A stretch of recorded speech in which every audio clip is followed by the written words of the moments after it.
All right, hello wine drinking people. Today is Saturday, May 8th, and that's the end of the week for me, baby. Just one more tasting to go, and then I've got Sunday off. We did have two people actually stop by the store yesterday, so a busy day for a Friday. First, we had the winemaker for Nicolas Quetena from Mendoza, Argentina, stop in, and I'm always happy to taste the wines of Quetena. This is the most important winery from Mendoza, from Argentina. Nicolas Quetena's wines are outstanding at every level, and I've been touting the wines from Argentina and Chile for the last I don't know how long, and saying that these are the best examples of value if you like Bordeaux varietals. But producers like Nicolas Quetena are proving to the world that not only do they have great values in Argentina, they also make top-level wines. And these three Quetena wines were excellent.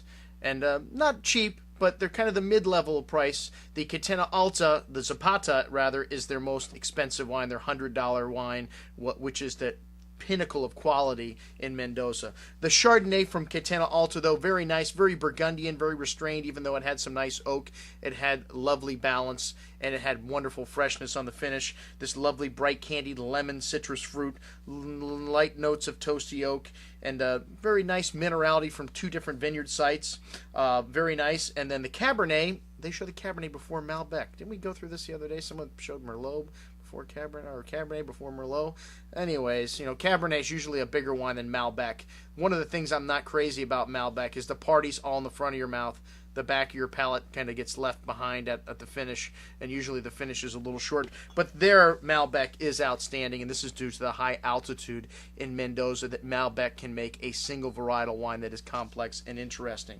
Okay, then a rare Pat Carmody sighting on Friday afternoon. All I needed to do was mention that I was light on aromatic whites and Rieslings, and Pat brought us by several examples of Riesling yesterday, the best one being the Eroica, which is a joint venture between Chateau Ste. Michelle and Dr. Lucen. This wine was fresh and clean, lovely green apple and lime blossom to the nose, a little bit of stony and gravy-like mineral notes, a light spritz on the tongue, a lot of forward fruit, but then finishes bone dry.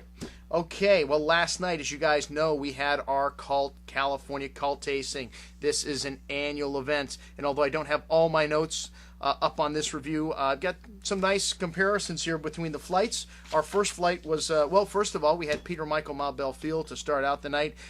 Whenever we need to start a cult tasting, it's always Peter Michael, one of my first choices, second or third, and the Marbelle Field was outstanding. It had that lovely movie popcorn butter note that Peter Michael wines have, a deft balance, just the right amount of toasty oak spice, and lovely freshness. This wine I put into a decanter 2 hours before we served it. I find great Chardonnays, like great white Burgundies, need to be decanted when they're young. They show much better.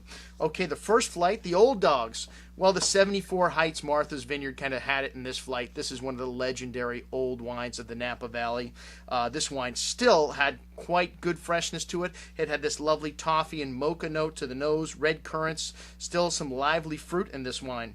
And I wouldn't say this was a perfect bottle. The fill was slightly down on this, but a really nice bottle, and definitely, in my opinion, the best wine of the first flight. The 74 Mayacamas, not far behind it. And then the 77 Mount Veeder. 77 was one of the drought years in the 70s. The wine's very concentrated, very tannic, and this was a mountain wine. You still could see some tannins that need to be resolved in this, but again, some really nice fruit, and still very much alive. The comparative flight was up next. We had Dalaval Maya, the 95 and the 2000, and the 95 I could have opened up yesterday. That wine was beautiful by the end of the night, really starting to show its stuff. This unique blend, it has a lot of Cabernet Franc, 45% to 55% Cabernet Sauvignon in this wine. These wines had this lovely exotic blueberry, blackberry fruit to them, a lovely dark chocolate and truffle note to them. The 95 was quite bigger in size. The 2000, very elegant, maybe showing better initially. The 95 just need a little time to open up.